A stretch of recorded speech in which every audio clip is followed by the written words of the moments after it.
नमस्कार दर्शक बंधु मु लेस्टक रे आपण मानक स्वागत जनाऊँगी।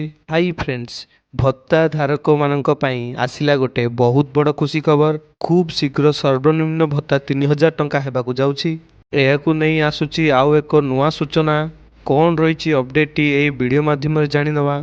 कौन रही खुशी खबर सबु किछि जानिबा पई हेले वीडियो टी को कंप्लीट भाव में देखंतु।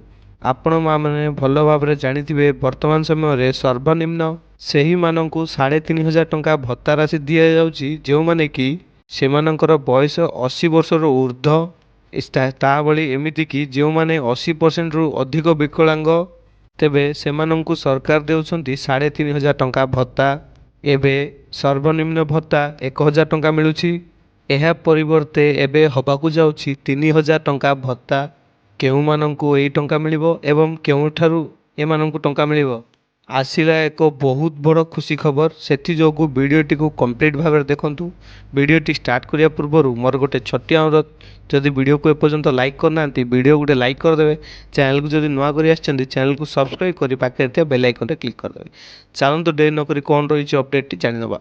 आपण माने खूब भल भाव में जानिथिबे आम राज्य रे चालू रही समस्त भत्ताधिकारी पेंशन स्कीम जेमिति की ओल्ड एज पेंशन योजना, मधुबाबू पेंशन योजना, विधवा भत्ता एवं विकलांग भत्ता, यही भली समस्त हिताधिकारी माने भत्ता राशि 1000 टंका दौरान सरकार।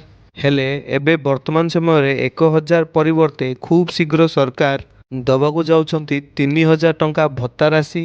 आपण माने भल भाव में जानिथिबे निर्वाचन पूर्व सरकार घोषणा करथिले कि एथर सरकार जितिले तेबे आपनकू मिलिबो 3000 टंका भत्ता।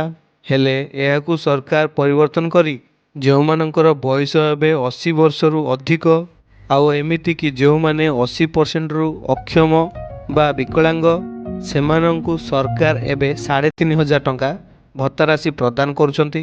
हेले बाकी रहिथिबा हिताधिकारी 700 टंका पाउथुवा बेले सेमानंकू एबे सर्वनिम्न 1000 टंका दौछंती सरकार। हेले वर्तमान समय रे 1000 परिवर्ते खूब शीघ्र आपण मानकू 3000 टंका मिलिबो बोली जाकी सूचना रही।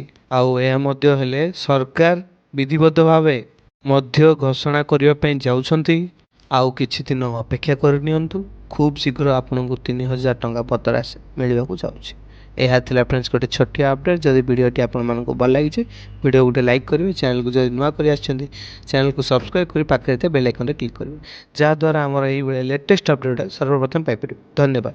जेकोसी भी डाउट अच्छी कमेंट सेक्शन में पचारतु।